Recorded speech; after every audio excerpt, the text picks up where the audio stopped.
Djimon Hounsou is an actor who you probably recognize from a bunch of different superhero franchises. He's been both in the MCU and the DCU as, of course, Korath, the Pursuer in the Guardians of the Galaxy and Captain Marvel movies. And then in the DCU, he was in Aquaman, he's in Shazam, both Shazam movies, also technically Black Adam as well, as the Wizard. So this guy, he's been all over the place, kind of playing more smaller but memorable roles in these various superhero films. And he's always an actor I've really enjoyed. These are the only movies I've seen him in, but I've always been a fan of him. I've always thought like, oh, that's a really good guy. Like a really good actor, and like, you know, he's actually pretty funny as well, especially his appearance in Marvel Studios' What If. He was great in that. So I've always thought he's a great actor in all of these various roles that we've seen him appearing in.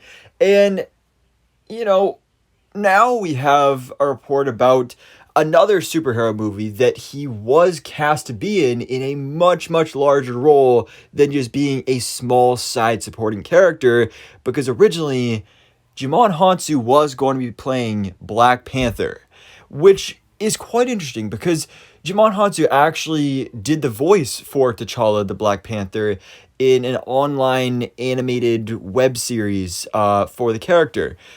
So to see now that he almost played the character in live action, that would have been actually really awesome. Again, I think he's a great actor. I think he would have done great in the role as the King of Wakanda. I think that would have been really awesome to see. But the thing is, it's not in the MCU like you may have expected. I mean, first of all, obviously he's already a character in the MCU, so that wouldn't necessarily work. But this was before the MCU was even a thing, actually, because he was going to play Black Panther in the third Fantastic Four movie. Of course, the original early 2000 Fantastic Four franchise with Fantastic Four and Fantastic Four Rise of the Silver Surfer, which honestly, I mean, all the Fantastic Four movies in existence get a lot of hate, and people say like, oh, they never did these characters justice.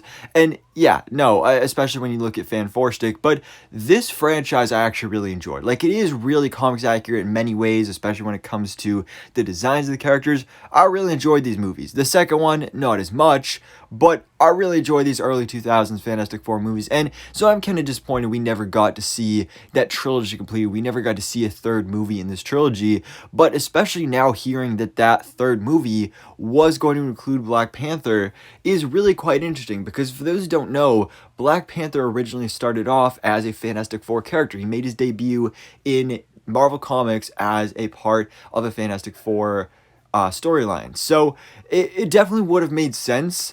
But at the same time, obviously, like, as cool as this would have been, as cool as it would have been to see Black Panther in this movie, to get this movie, to get Djimon Hounsou as Black Panther, you know, to get Chadwick Boseman as the first ever live action T'Challa, the Black Panther, just solidifying that legacy, it is very meaningful. So I'm glad that's the way it went down. But it is kind of cool to think about, like, oh, what if, like, you know, this could have been a thing. The director of those Fantastic Four movies is the one that came out and said, like, yeah, Djimon Hounsou was going to play Black Panther in that third movie.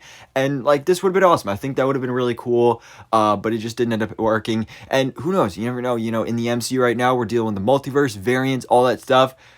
Djimon Hounsou could show up as a variant of Black Panther. That'd be pretty cool, but we'll have to definitely wait and see on that one, and I kind of doubt it, but you never know. So anyways, guys, thanks for watching. Please drop a like if you enjoyed this video, and hit the subscribe button so I can keep you up to date on everything that goes on in the Marvel life.